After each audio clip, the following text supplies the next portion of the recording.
The descent onto Xiphos 7 was rougher than expected. Captain Dana Caldwell braced against her seat as her shuttle rattled, cutting through the planet's dense atmosphere like a meteor on the verge of disintegration. The moment they hit solid ground, the ship's stabilizers whined in protest. "Well, that was elegant," Lieutenant Raoul Spanner, Vega muttered, unbuckling his harness. His ever-present smirk remained intact, despite the turbulence. "Be thankful we didn't turn into plasma," Dr. Elias Nadir replied, voice tight with lingering anxiety.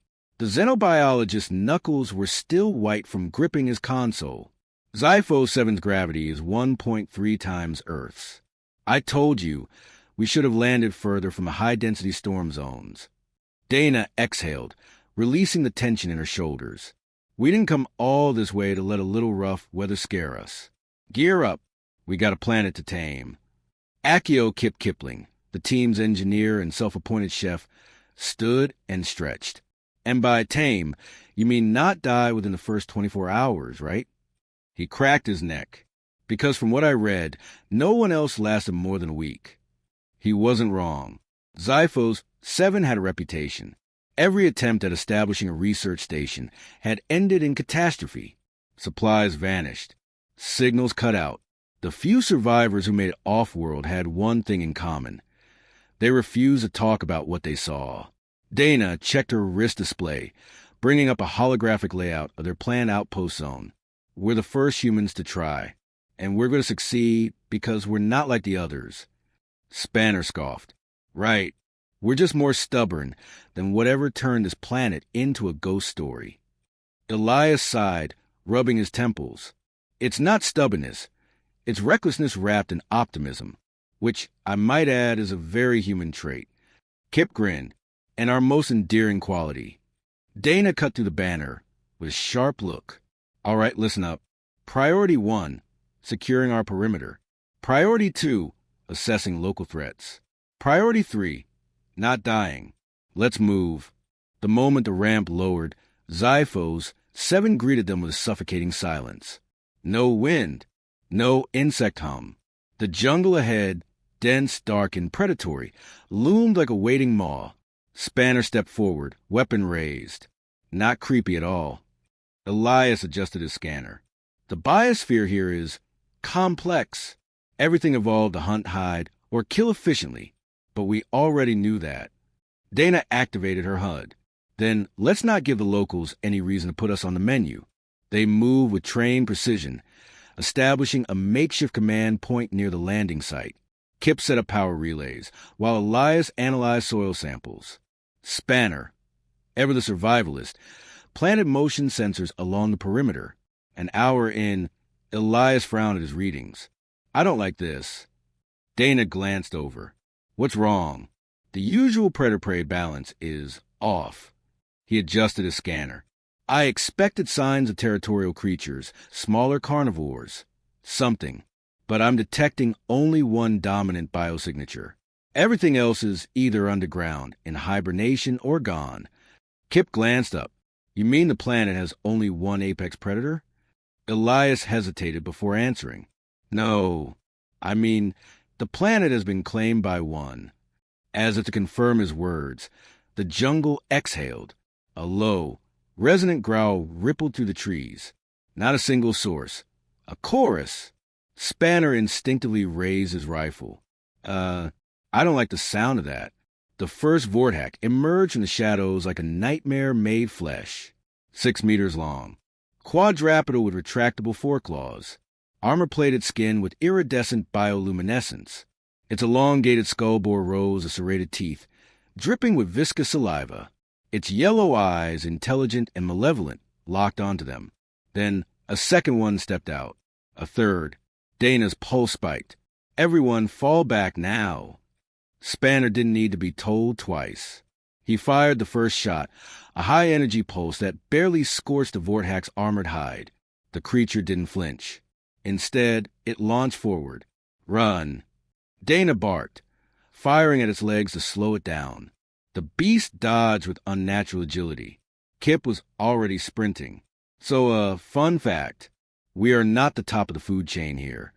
Elias, breathless, nearly tripped. I told you, I told you. They barely made it back to the shuttle, slamming the hatch shut just as the lead vortex collided with the hull. The impact rattled the entire ship. From the cockpit, Spanner shouted, "It's trying to tear through the plating." Dana gritted her teeth. Weapon system? Not built for this. The vortex claws screeched against the metal. Another impact. Deep dents formed in the reinforced exterior. Elias exhaled sharply. We're trapped. Silence fell over the cabin. Then Kip, sweating out of breath, muttered, "Okay, new plan." Dana glared at him. "This better be good." Kip wiped his forehead, took a deep breath, and said, "We eat it." For a moment, the cabin was silent. Then Elias blinked. "What?" Spanner gave an incredulous laugh. "Oh, I like this. Tell me more."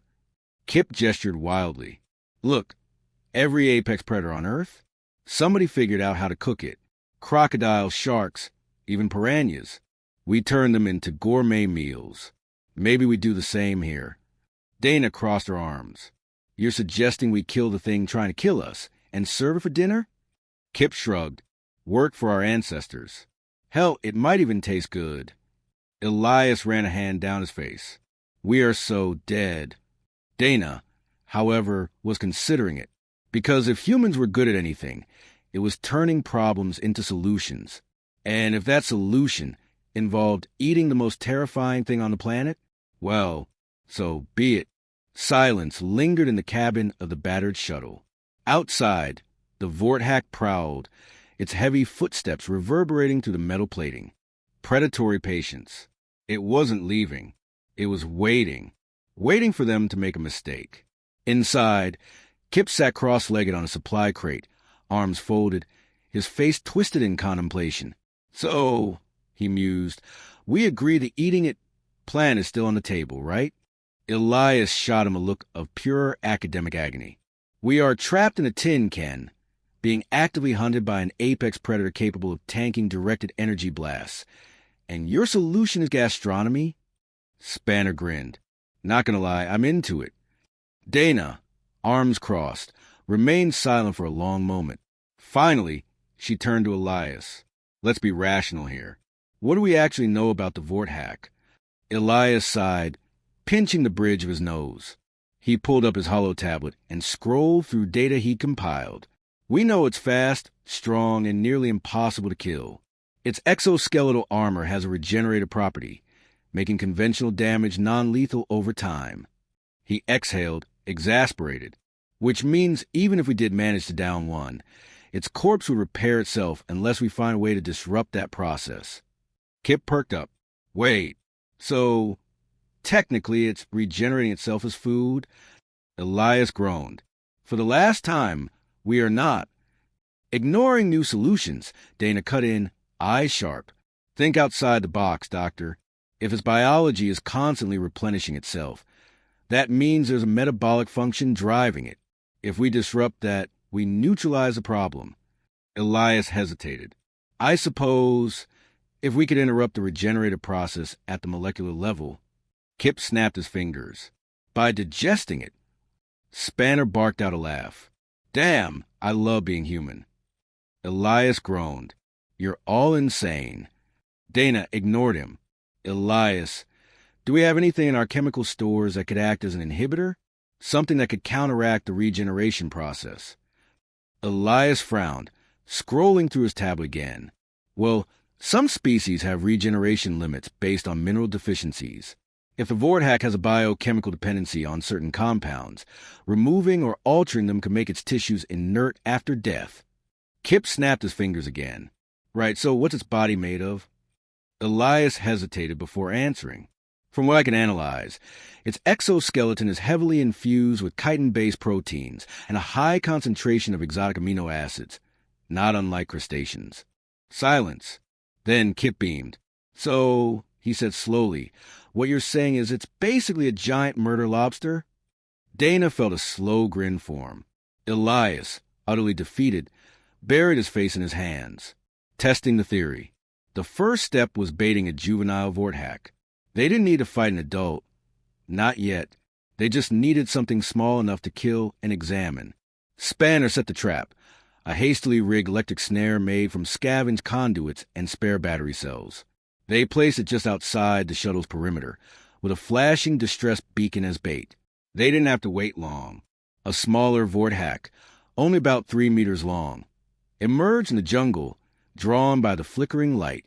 As soon as it stepped into range, Spanner triggered the trap. Electricity arced across its body. It screeched, convulsing violently, and then it stopped moving. Did it work? Kip whispered. Dana moved first, rifle raised. No movement. Cautiously, she knelt, pressing a scanner to the creature's thickly armored hide. Elias studied the data feed. It's dead. For now. But we only have minutes before its regenerative properties kick in. Kip clapped his hands together. All right, time to cook. The first human to ever cook a Vorthack. Inside the shuttle, Kip worked fast. He carved off a thick slab of flesh, marveling at its deep blue-black color and metallic sheen that ran to the muscle fibers. It's like cutting through titanium steak, he muttered, struggling to saw through it. Elias, hovering beside him, looked mildly horrified. You are treating an alien apex predator like it's a MasterChef episode. Kip didn't even glance up. And yet, here we are. Spanner watched eagerly as Kip tossed a chunk onto a superheated plate. The meat sizzled violently, releasing a plume of vapor that smelled, shockingly, like citrus and iron. Kip frowned, intrigued. He tossed in a dash of salt, a few emergency rations of powdered garlic, and a squeeze of nutrient gel. Spanner leaned in. How's it looking, Chef? Kip poked the meat with a knife. The edges caramelized beautifully, turning deep crimson. The aroma intensified, tangy, smoky, and dangerously appetizing. I think I just invented the most lethal barbecue in history. Dana crossed her arms. Only one way to know for sure. Everyone turned to Elias. The scientist blanched. Oh, absolutely not. You're the xenobiologist, Dana said. You tell us if it's lethal. Elias looked between them, betrayed. This is not what I spent 6 years earning my doctorate for. Spanner clapped him on the back. Sucks to be you, man. Take a bite. Elias hesitated. Then, with the reluctance of a man awaiting his own execution, he picked up a sliver of meat and ate it. Silence. The team stared. Elias slowly chewed, frowning. Then he swallowed. It's shockingly tender. He blinked. There's a savory tang. Almost like spiced lamb, with a hint of lemon. Kip fist-pumped the air. Yes. Humanity, 1. Space murder lobsters, 0. Dana smirked. More importantly, Elias checked his vitals. No immediate toxins. No neurological disruptions. I think it's safe for consumption. Spanner grinned. Then we just turned Xiphos, Seven's biggest problem, into dinner. Kip leaned back, looking at his sizzling masterpiece. Now, we just need to make it a galactic delicacy. Dana's eyes gleamed. Then let's get cooking.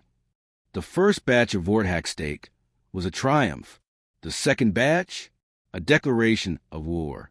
Kip stood over the sizzling pan, flipping another slab of the notoriously lethal alien meat with the precision of an artist at work. He had refined the seasoning, less ration gel, more salt and powdered citrus extract. The result? A perfectly seared, slightly iridescent steak that practically glowed under the shuttle's lights. Elias, reluctantly chewing another sample, sighed in resignation. I hate that this is delicious. Say it louder, Kip said smugly. Let the food critics of the universe hear you. Spanner tore off a chunk with his teeth. Damn. If we open a restaurant on this rock, I bet we'd make a killing. Dana smirked. Speaking of killing, our big problem isn't the food anymore. They all turned to the exterior monitor. The Vorthack were watching. Dozens of glowing yellow eyes flickered in the darkness beyond the perimeter. Their massive, armored bodies blended seamlessly into jungle, their bioluminescence pulsing in eerie synchronization. Spanner muttered. Did they smell the cooking? Elias looked horrified. You mean to tell me we just broadcasted to the deadliest creatures on this planet that we're eating one of their own? Kip wiped his hands on his apron. I mean, maybe, But think about it. What if they aren't just mad? He gestured at the gathering predators. What if they're curious? Dana narrowed her eyes. You think this is behavioral adaptation? Elias crossed his arms. There's no precedent for apex predators reacting to predation with observation. Spanner tapped the reinforced window. There's also no precedent for humans eating a nightmare creature on day one and making it taste like five-star cuisine. Yet here we are. Outside, the Vorthack didn't attack. They circled. They watched. One, larger than the rest, with jagged scar tissue across its carapace, stepped forward. It sniffed the air. Then, in an action that sent a chill down everyone's spine, it lowered its head. Submission, or something close to it. A silence fell over the team. Kip, slowly, held up his half-eaten steak. Guys, Dana exhaled. I think we just became the new apex predator. The tipping point. Over the next 24 hours, the standoff became a strange, unspoken truce. The Vorthack didn't attack. They remained at the perimeter, eyes locked onto the humans. But their posture changed. Less aggression. Less territorial dominance. Elias paced the shuttle's interior. This isn't natural. Apex predators don't do this. Dana watched from a viewport. You're right, but we're not natural either. Kip, busy at the portable grill, nodded. We don't just adapt to environments, we change them. We domesticate. We turn wolves into dogs, wild plants into crops. He flipped another steak. What if the Vorthack are smart enough to realize that? Elias hesitated. That would imply a level of cognitive reasoning beyond simple pack behavior. Dana gestured at the largest Vorthack, the scarred one. It still stood apart from the others, observing, waiting. Then let's find out how smart it really is. She turned to Kip. Kip, get me a plate. Negotiations, human style. The jungle was silent as Dana stepped onto the open ground, a steaming plate of Vorthack steak in her hands. Spanner muttered, This is officially the dumbest thing I've seen. Shut up, Kip whispered. This is history. Elias, horrified beyond measure, simply whispered, We're going to die. Dana stopped 5 meters from the scarred Vorthack. It stood, looming over her, its massive head tilting slightly as it inhaled the scent of cooked flesh. Then, slowly, she crouched and placed the plate on the ground. A test, a gamble. The Vorthack stepped forward, its claws, each the size of a human forearm, dug into the soil as it closed the distance. It sniffed, hesitated, and then, asterisk, with terrifying gentleness, asterisk, it picked up a piece of steak in its massive, serrated jaws. The moment it chewed, its eyes changed. The bioluminescence flared bright, then pulsed in a slow, steady rhythm. A signal. The other Vorthack responded in kind. Spanner swallowed hard. What just happened? Kip grinned. Oh, buddy, we just hacked the food chain. The first pact. What followed defied every known rule of xenobiology. The scarred Vorthack didn't leave. It sat, watching them. Over time, the others followed suit. No longer hunting. Waiting, Kip leaned against the shuttle, smirking. You ever hear about how humans made wolves into dogs? We didn't just kill the aggressive ones. We fed the curious ones. Elias inhaled sharply. You're saying these things are self-domesticating? Dana watched as one of the smaller Vorthack cautiously approached the now-doused grill, sniffing the remnants of cooked meat. They're making a choice, she murmured. Hunt us or align with us. Spanner rubbed his chin. If we play this right, we might not just survive here. He turned to Dana. We might be able to use them. Elias blanched. You can't be serious. These things are killers. Spanner smirked. Yeah, and now they work for us. Dana's lips curled into a slow, knowing grin. Humanity had done it again. They hadn't just adapted. They had rewritten the rules of survival. The jungle remained eerily silent. Not the usual silence of a world at rest, but the silence of something watching, waiting. Dana stood at the perimeter, flanked by Kip and Spanner, with Elias hovering anxiously behind them. Beyond the thin clearing, dozens of Vorthack loomed in the darkness. Their bioluminescent markings pulsed in slow, deliberate waves, the rhythm matching that of the scarred Alpha. "They're waiting for something," Elias muttered. "Yeah," Kip said, arms crossed. "Waiting for us to make the next move." Spanner rubbed his hands together. "Well, if this is a standoff, we might as well make a play." Dana didn't hesitate. She approached the scarred Alpha, gaze locked on the massive predator. The Vortex shifted slightly, muscles tense beneath its chitinous plating, but it didn't strike. It was still choosing to listen. Dana knew this was the moment. If they got this right, the entire planet would change. She reached into her belt and pulled out a freshly cooked piece of Vortex steak. She held it out, not as bait, not as a test, but as an offering. The scarred Alpha lowered its head. Slowly, deliberately, it took the meat from her hand. And then, for the first time since humans had set foot on Sci-Fi 7, the apex predator did something no one expected. It turned, raised its head toward the jungle, and roared, a deep, bone-rattling sound that reverberated through trees, shaking the very ground beneath their feet. At first, Dana thought it was a challenge. Then she saw what was happening. The other Vortex responded. One by one, their bioluminescent markings flared to life, syncing with the Alpha's pulse. The jungle glowed with a synchronized, living rhythm, a silent declaration. The old order of the planet had changed, and humanity was now part of the pack. The hunt begins. Back inside the shuttle, Elias paced furiously. "This is insane. We can't just enlist the most dangerous creatures on this planet like they're domesticated cattle." Kip, lying back in a chair, grinned. "Not cattle. Hunting dogs." Spanner gestured at the external monitors. The Vortex had not left. They stood guard around the shuttle, their predatory eyes scanning the darkness beyond. Spanner smirked. "You can't tell me you don't see the advantages." Elias threw his hands up. "Oh, I see the advantages.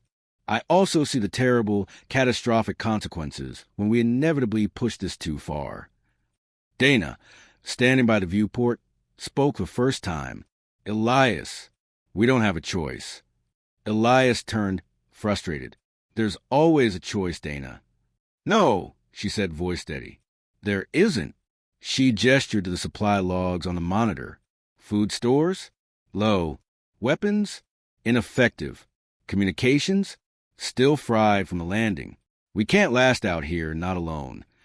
She turned to face them. "But we're not alone anymore." Kip sat up. "You're saying we use them?"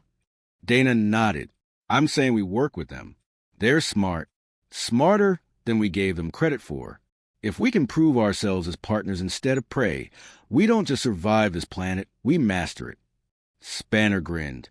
"I like where this is going." Elias groaned, running a hand down his face. "I hate that I understand your logic." Dana smirked. "Then let's put it to the test." The first human Vortex hunt. Night fell over Sci-Fi 7. The jungle came alive with distant howls and screeches, the sounds of unseen horrors lurking just beyond the firelight. But for the first time, the Vortex weren't hunting the humans. They were hunting for them. Dana moved swiftly through the undergrowth, Kip at her flank. Spanner followed, carrying a makeshift spear, while Elias, grumbling the whole way, recorded data on his hollow tablet. Ahead, the scarred Alpha prowled forward, its bioluminescence flickering in quick pulses. The other Vortex spread out around them, their movement coordinated, strategic. "They're flushing something out," Elias muttered, watching the patterns. "They're using us like—" He trailed off. Dana smirked. "Like we use hunting dogs." Elias sighed. "I hate when I'm right about things I don't want to be right about." A low growl rumbled through the jungle. Then movement. A blur of razor-clawed limbs and gleaming fangs burst from the foliage, lunging toward them. A shadow beast. It was a true terror of Sci-Fi 7, an apex ambush predator that stalked even the Vortex. Its jet-black exoskeleton absorbed light, making it nearly invisible in darkness. Normally, a shadow beast attack meant instant death. Not this time. The Vortex reacted instantly. The scarred Alpha lunged, its claws raking across the beast's side, forcing it back. The others followed, coordinating their strikes. The jungle erupted into a whirlwind of fangs, claws, and hissing battle cries. Spanner hooped. Now that's teamwork. Dana raised her rifle, lining up a shot, but she hesitated. They didn't need the help. The Vorthack were winning. With a final, savage bite, the Alpha sank its fangs into the shadow beast's throat. The creature shuddered, twitched, then went still. Silence. Then, as one, the Vorthack turned to Dana, awaiting the new pack leader's command. Dana exhaled slowly. Then she stepped forward, crouching near the slain shadow beast. She sliced off a piece of its flesh and held it up. The Alpha tilted its head. Then it lowered itself, mirroring her action. An unspoken agreement. A new law of the jungle. Dana stood, turning to her team. We're not just surviving anymore. She looked out the forest full of watching, waiting predators. We're thriving. Kip slung an arm around Spanner. So, Shadow Beefsteak necks. Elias groaned. I quit. Spanner laughed. Nah, you'll stay. He gestured to the glowing eyes watching them. After all, who else is going to teach the space murder lobsters about seasoning? Dana smirked. Humanity had done what no species had done before. They had come to an alien world, and instead of being hunted, they had become the hunters.